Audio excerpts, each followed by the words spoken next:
శివుని అనుగ్రహం ఉంటే అన్నీ ఉన్నట్లే. ఈరోజు నేను కిషన్ బాగ్లో ఉన్న కాశీబుగ్గ దేవాలయంకి వచ్చాను.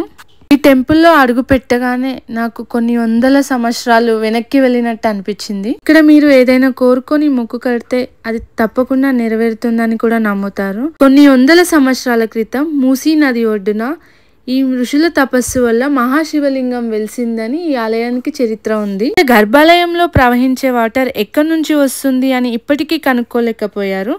సైన్స్ కి కూడా అంతు చిక్కని టెంపుల్ గా దీన్ని గుర్తించారు. ఇలా స్టెప్స్ దిగి వెళ్తుంటే ఏదో బావిలోకి వెళ్తున్నట్టుగా అనిపించింది.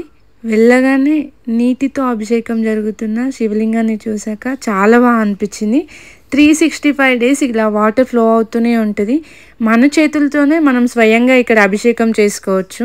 ఈ లింగానికి అభిషేకం జరిగిన వాటర్లో ఔషధ గుణాలు ఉన్నాయని, ఈ వాటర్ తాగితే క్యాన్సర్ ఇంకా వివిధ రోగాలు నయమవుతాయని భక్తులు విశ్వసిస్తుంటారు. వాటర్ ఈ గుండం నుంచి వస్తాయి, ఈ గుండంలోకి ఇక్కడ ఈ బావి నుంచి వస్తాయి అని చెప్తున్నారు. నేనైతే ఇదే మొదటిసారి రావడము. నాకేదో టైం మిషన్ ఎక్కేసి ఒక 100 సంవత్సరాలు వెనక్కి వచ్చి ఈ మహాశివలింగాన్ని దర్శించుకున్నట్టే అనిపించింది. హైదరాబాద్లో ఉండి కూడా ఈ టెంపుల్కి వెళ్ళని వాళ్ళు ఎవరైనా ఉంటే తప్పకుండా వెళ్ళి దర్శించుకోండి. ఓం నమ శివాయ.